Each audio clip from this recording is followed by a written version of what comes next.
Do you ever wonder how come that veganism is growing on the planet today, that it's actually really taking off? And does that sort of confound you a little? Do you think that, for example, do you think that vegans eat rabbit food? That's a very common misconception, although I think with the amount of information online at the moment, I'd be surprised if people still think that vegans eat rabbit food. But, you know, that's possible. So I wanted to sort of talk to you about why I'm vegan and why a lot of people identify as vegan today. A lot of people, they use the word vegan, but they're not necessarily what I would consider vegan, in that they've gone vegan for, say, health reasons or environmental reasons. And the reason I say that that's not really going vegan is because veganism was meant to be, when the word was coined by Donald Watson in 1944, he intended it to be about going vegan and rejecting the use of animals for food, clothing, entertainment, and other reasons, because they're not our property. They're not here for us to use. And so he realized vegetarianism didn't go far enough, and rejecting dairy and eggs, etc., and was a very important thing. But, you know, we also reject animals, using animals for clothing, entertainment, and other reasons: clothing, fur, silk, leather, wool, etc. And vegans also reject eating honey, and there's, you know, it's basically a rejection of using animals as property. So anyway, but still, you know, there are a lot of people on the planet who I'd say they are vegan, and I guess, you know, that's their idea of what veganism is. Unfortunately, the mainstream media has spread a lot of misinformation and disinformation about veganism, and so have some animal advocacy organizations who conflate veganism and vegetarianism. And they also promote animal welfare, which is really, saying to the public that it's morally justifiable to use animals as long as we treat them humanely, in quotes. But if you've ever have looked into how we actually treat animals, even on mum and pop farms, if this was applied to humans, it would be considered torture. Therefore, even animal advocacy groups have misrepresented veganism. In fact, they tend to not talk about it because they promote single-issue campaigns which bring in donations for their large organizations. So they tend to not speak clearly about veganism, if they mention it at all, and tend to focus on animal welfare, which is just saying to the public that it's morally acceptable to use animals as long as it's done humanely. They do that because to speak clearly about veganism, they can't just have one single-issue campaign after another and ask for donations. And they also like to present themselves as watchdogs for industry, which is then again also reinforcing the idea that there's good ways of exploiting animals and there's bad ways of exploiting animals. As if animal industry isn't inherently abusive. Even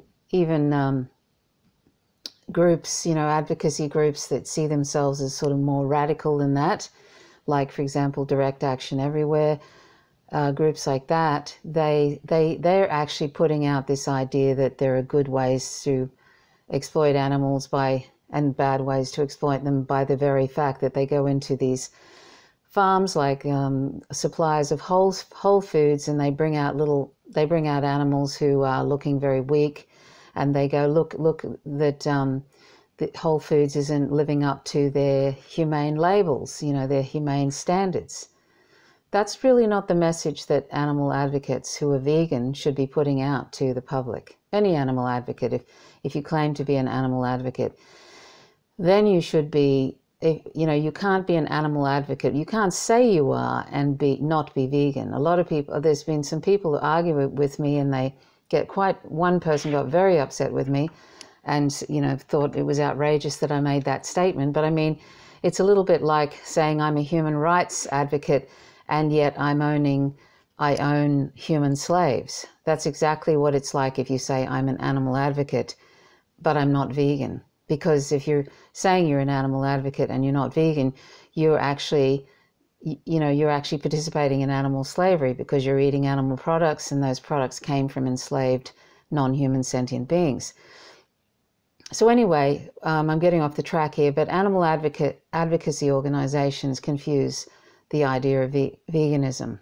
And they focus on health, and they focus on people and how sexy I look, all that kind of stuff, which is just completely irrelevant to animal rights and veganism.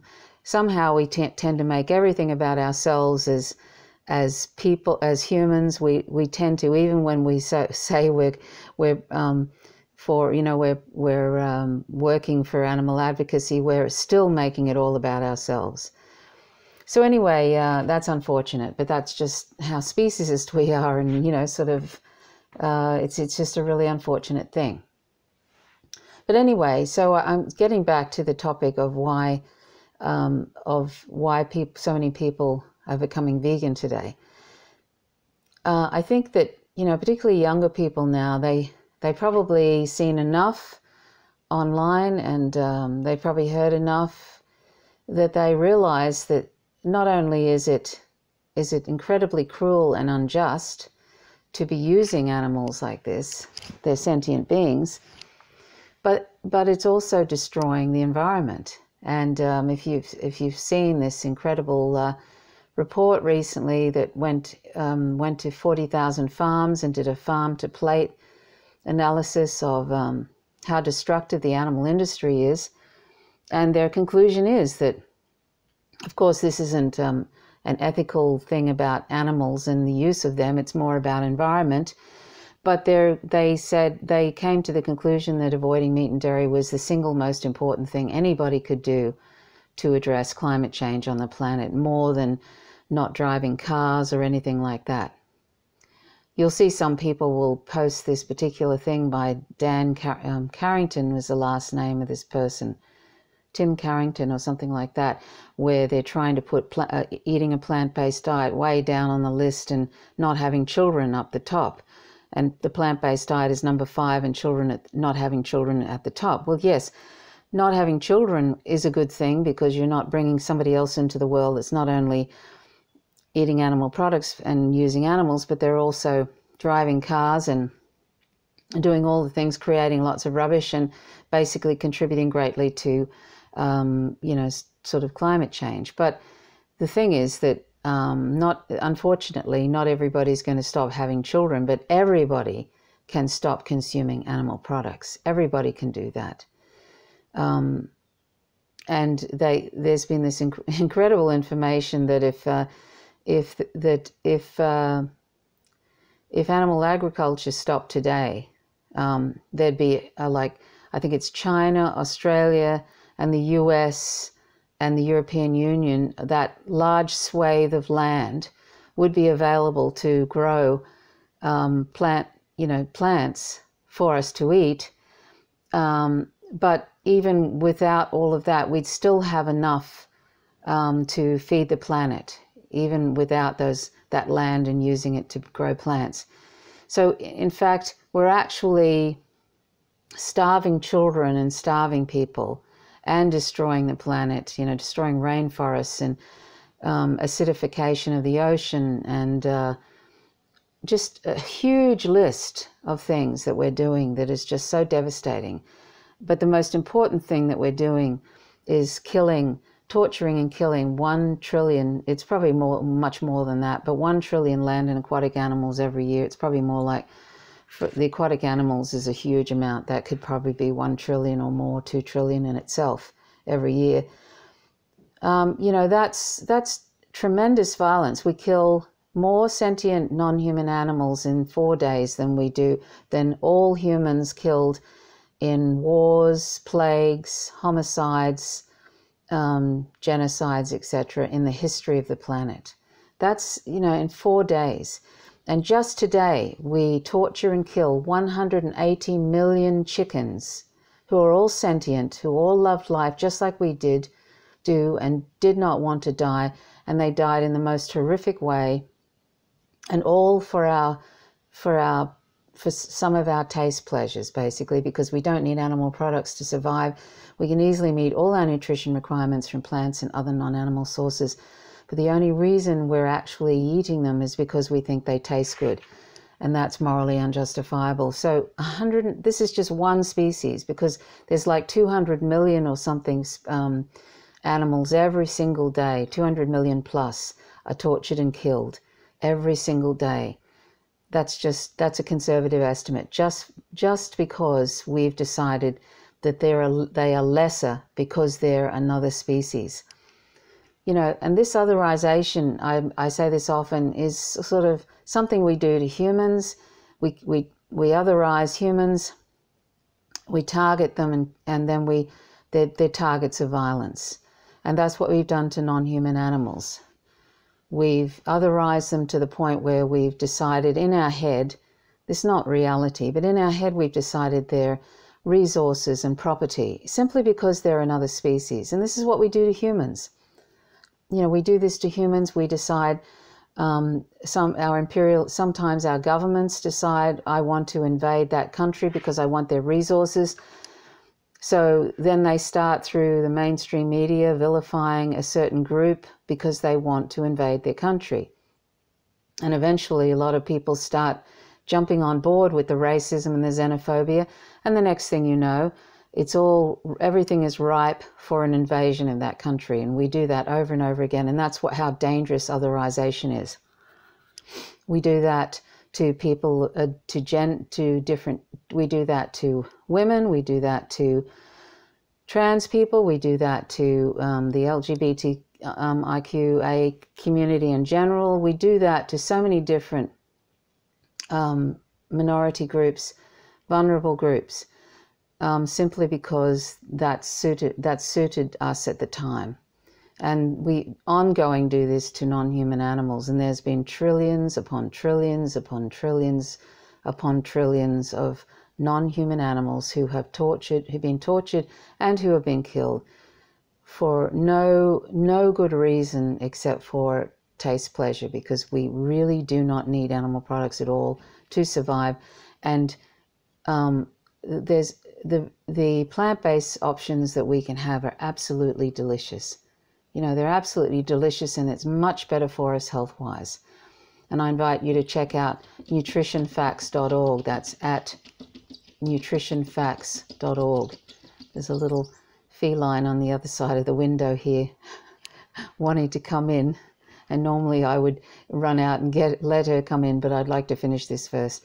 Anyway, so basically, the reason veganism, there's a lot of young people now who are going vegan, becoming vegan because they recognize, I think they've probably gathered enough information now, they recognize that this is the way of the future. This is actually we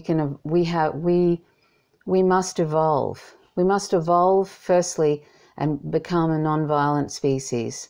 That's so important, because we're going to kill ourselves. We're basically going to blow ourselves up if we keep going the way we are. And the other thing is, and it may be already too late, but if we don't stop exploiting animals, we're also going to we're going to bring on such an, the climate change factor, the participation in climate change when we eat animal products is just tremendous. And I'll leave a link to that report, and you can read it. So anyway, I think that's why younger people are jumping on board with this so happily. And I think that's great. And I think everybody who cares about, who thinks animals morally matter, and we all do, most of us do, because we you know, we hate the thought of animals suffering. That's really, you know, a lot of people hate the thought of animals suffering, don't we? And yet, you know, every single time we sit down to a meal of animal products, you know, bacon and eggs and whatever, we've just allowed a sentient being, or more than one, we've allowed them to be tortured and killed simply so that we can have a few minutes of palate pleasure. This is not something that's going to, this is not how we should be. You know, this is not the kind of world that is going to be a sort of a livable world for us with that kind of attitude, allowing that to go on. And it never is in a vacuum. It never remains in a vacuum. So anyway, so that's why, you know, so that's why I invite you to become vegan, and you can check out my vegan podcast, howtogovegan.org. It's a comprehensive vegan resource in podcast form, and I think you'll find it very beneficial. It focuses on ethics because that's what's going to keep us vegan. That's the reason to be vegan. That's what I believe. That's what Donald Watson believed, I think, the man who coined the word vegan in 1944. What a visionary he was. And there have been other people in the past. They may not have used that word vegan, but I mean, way back 1,000 or so years ago, Al-Mari, who was a poet, had a visual, he was blind, and he was a poet, and he wrote a poem called "I Can No Longer Steal from Nature," where he talks about not taking from nature, not taking from bees, and basically not killing. And I might put a link to that. There have been people throughout history that have recognized what we were doing to non-human animals. They may not have said, they didn't have a term for it, but it's been a theme for some people throughout history. Anyway, it's time for us to evolve. It's time for us to wake up. If we claim to be for nonviolence and justice, justice is not exclusive. Nonviolence is not exclusive.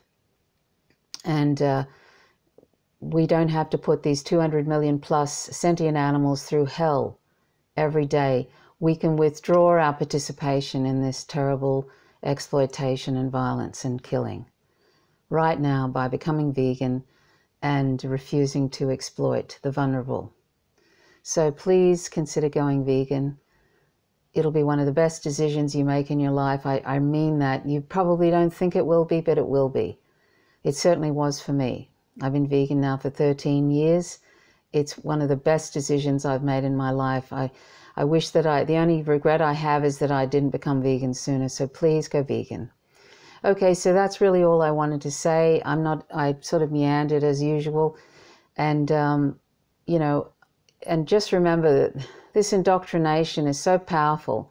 We've been indoctrinated right from birth to use these vulnerable, wonderful, sentient beings. And it's time for us to unlearn that indoctrination. Just like every indoctrination, just like racism, sexism, heterosexism, and everything, all those different discriminations, it's based on irrelevant criterion. In this case, an irrelevant criterion is that these sentient animals are another species.